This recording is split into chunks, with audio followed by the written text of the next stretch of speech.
اللهم صل وسلم وبارك على سيدنا محمد وعلى اله وصحبه اجمعين. معاكم ولاد قناتي كيكات وحلويات. النهارده هنعمل بسكوت الزبده. بصي، بسكوت انا بحب بسكوت الزبده جدا، ويعني من الحاجات اللي بفضلها يعني في نواعم العيد. هنعمل النهارده بسكوت الزبده بالكيس. تمام. هقول لكم على كل التركات اللي طلعوا معاك وناجح، التسويه المظبوطه، وايه الفرق بين بسكوت الزبده بالمكنه وبسكوت الزبده بالكيس. ولو عايزه تعمليه بالسمنه، يعني كل ان شاء الله التفاصيل اللي تخليكي لو مبتدئه يطلع منك ناجح، وتسويته مظبوطه ومقرمش كده من جوه وهش، وكمان خفيف كده، البسكوتيه خفيفه معاكي وانتي بتشتغلي. يعني ان شاء الله كل التركات اللي طلعوا معاكي ممتاز. هنسمي الله كده وان شاء الله ونبدا ونقول كل التفاصيل. بصوا البسكوت عامله ازاي، بتتكلم عن نفسها. بصوا التسويه مظبوطه التسويه بصوا كلها واحد، يعني فوق وتحت. وهقول لكم برضو انا عملت ايه. هنسمي الله كده ونبدا. واول حاجه هنجيب البوله بتاعتنا ونحطها على الميزان ونصفر الميزان، يعني نلغي الميزان بتاع البوله اللي هنشتغل فيها. انا بحب اشتغل كده، يعني بشتغل في حله العجان على طول، وبحط المقادير كده على طول على الميزان. بصوا اول حاجه طبعا زي ما انتم شايفين كده، لغيت الميزان بتاع يعني بحط البوله وببتدي ادوس صفر، فادوس على الاحمر، زر الاحمر ده فبيلغي الميزان. طيب لو انا هشتغل بسكوت الزبده ده بالكيس، لو هشتغل بكيس زي ما انا هشتغل النهارده كده، يبقى هوزن معايا 650 جرام من الزبده. طبعا الزبده ما تكونش سايحه وما تكونش مجمده قوي، يعني بدرجه حراره الغرفه بس ايه. يعني انا كنت حطاها في الفريزر وبعد كده في التلاجة، وبعد كده رحت مطلعاها بالليل، حطيتها على ترابيزه السفره كده اللي هشتغل عليها، فهي ابتدت تفك من السقعيه بتاعتها، بس مجمده زي ما هي، فاهمين؟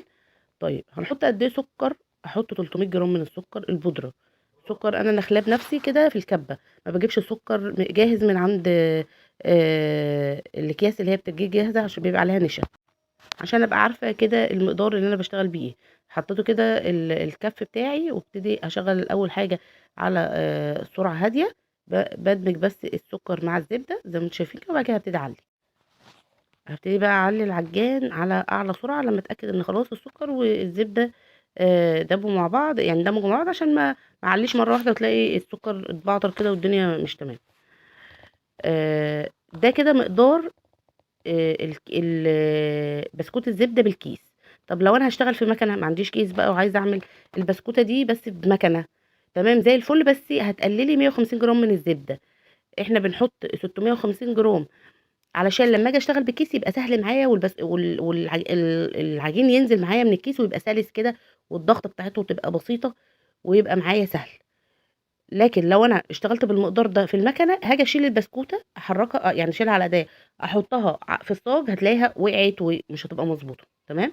هنقلل 150 جرام، هنحط 500 جرام من الزبده بس، نفس كل المقادير، بس هنحط 500 جرام من الزبده زي ما انتم شايفين كده. وانا بشتغل لازم انزل الجناب اللي موجوده حواليا دي كده، علشان يبقى الخليط كله واحد. وكمان بيبقى فيه حبيبات من السكر البودره، حتى لو انا نخلاها، وحتى لو طحناها كويس في الكبه، او ايا كان او في الخلاط او كده، بيبقى فيه حبيبات خشنه شويه، وانا بنزل بحس بيها، يعني بيبقى لسه ايه، فيها قرشه كده شويه. وانا بنزل كده من الجناب بحس بيها. اول ما القرشه دي تروح والقوام بتاعي يندمج كويس ويعلى كده معايا ويعمل لون ابيض كده، بعرف ان الكريمه بتاعتي او الكريمه اللي هو الزبده مع السكر تمام، زي بقت كده خلاص تمام. هبتدي اجهز الدقيق بتاعي اللي هو كيلو من الدقيق، عليه ربع معلقه من البيكنج باودر. طيب هنحط قد ايه بقى نشادر، وهنحط قد ايه لبن؟ انا بحط 10 جرام من اللبن او 15 جرام، اللي هو بقيمه 5 6 معالق لبن كده دافيين، مع 10 جرام من النشادر.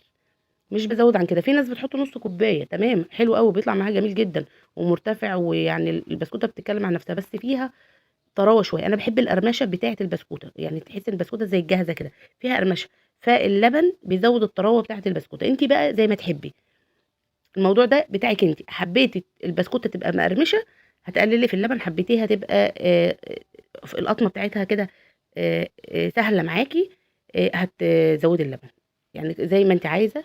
10 جرام من النشادر بقيمه، عارفين المعلقه بتاعت الشاي، ربع معلقه شاي، ما بتزوديش عن كده. في ناس برضو بتحب تحط نشادر كتير، بس يعني بسكوت الزبده مش مستحب قوي ان احنا نحط له نشادر. عايزه بقى تحطي على الدقيق نشا، معلقتين من النشا، هتشيلي معلقتين من الدقيق وتحطي بدلهم معلقتين من النشا.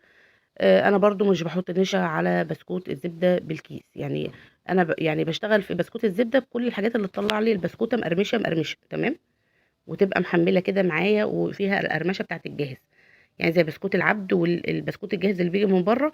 بيبقى فيه سنه قرمشه عن البسكوت اللي احنا بنعمله. فهم يعني انا جبت المقادير دي من حد موثوق منه، قالت لي ما تحطيش نشا في البسكوت وقللي اللبن، هتلاقي البسكوته طالعه معاكي ممتازه.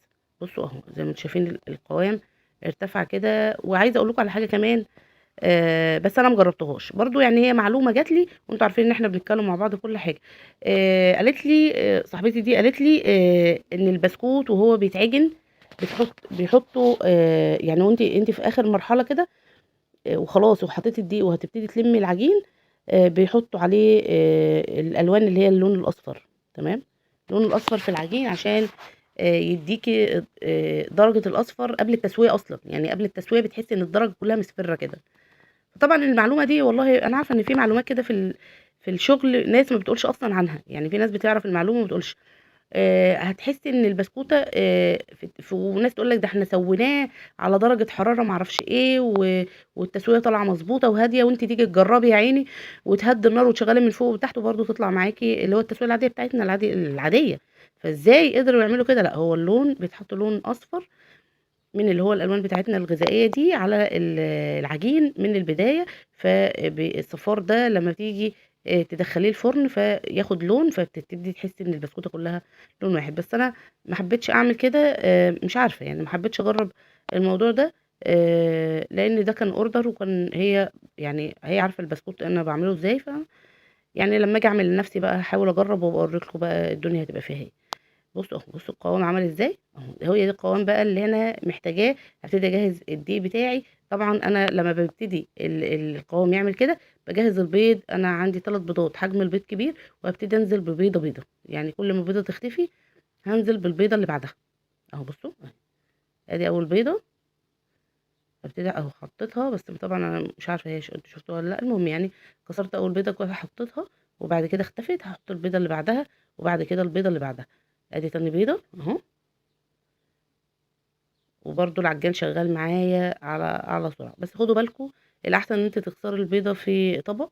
تعملي ازاي؟ لان انا اشتغلت كده لقيت ايه البيضه يعني بس في خليط قبل ده البيضه راح تقع مني بقشرها. تمام، فطبعا كده خليط باظ.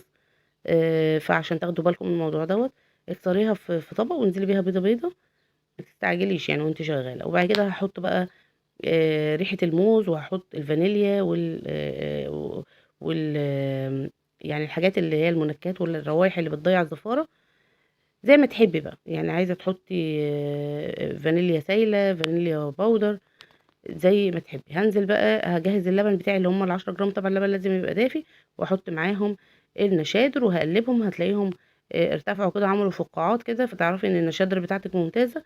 وهبتدي انزل بيهم اهو. بصي اهو هنزل كده شويه بشويه لغايه ما اخلص الكميه كلها.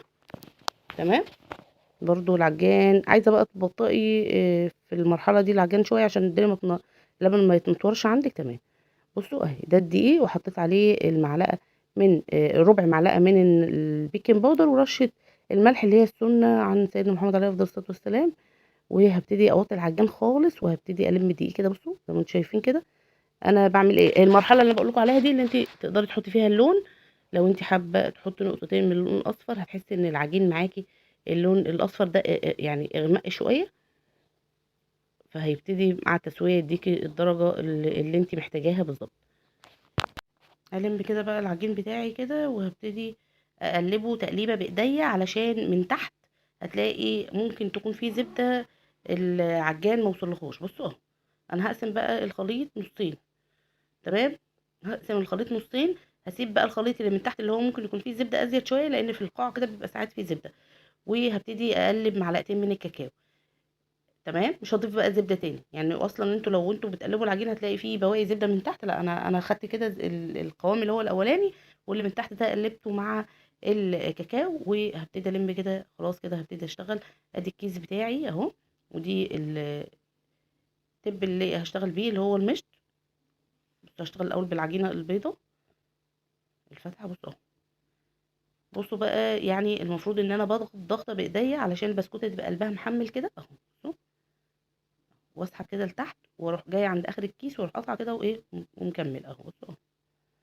طبعا لما بتدوسي بايديكي البسكوته بتبقى يعني بدايتها زي نهايتها. بصوا اهو. وتبقي رافعه ايدك عن الساق شويه، رافعه ايدك عن الساق شويه وانت بتشدي كده.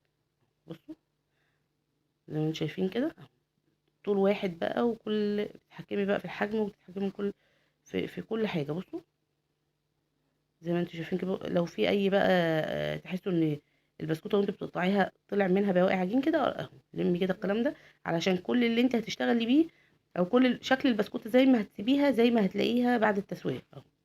زي ما انتم شايفين كده اهو.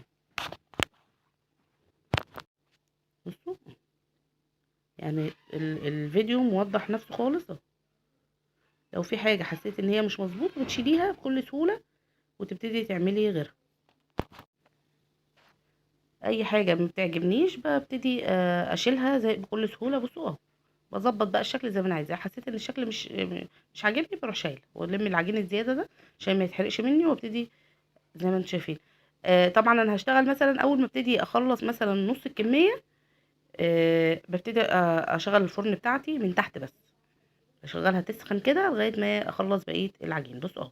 طبعا البسكوت بيبقى معايا سهل وان شاء الله مش هياخد معاكي وقت.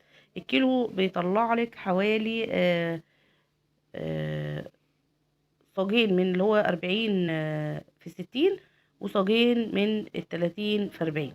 يعني لو انت هتشتغل في الصاج اللي هو 30 في 40 هيطلع لك حوالي 4 سجون او 5.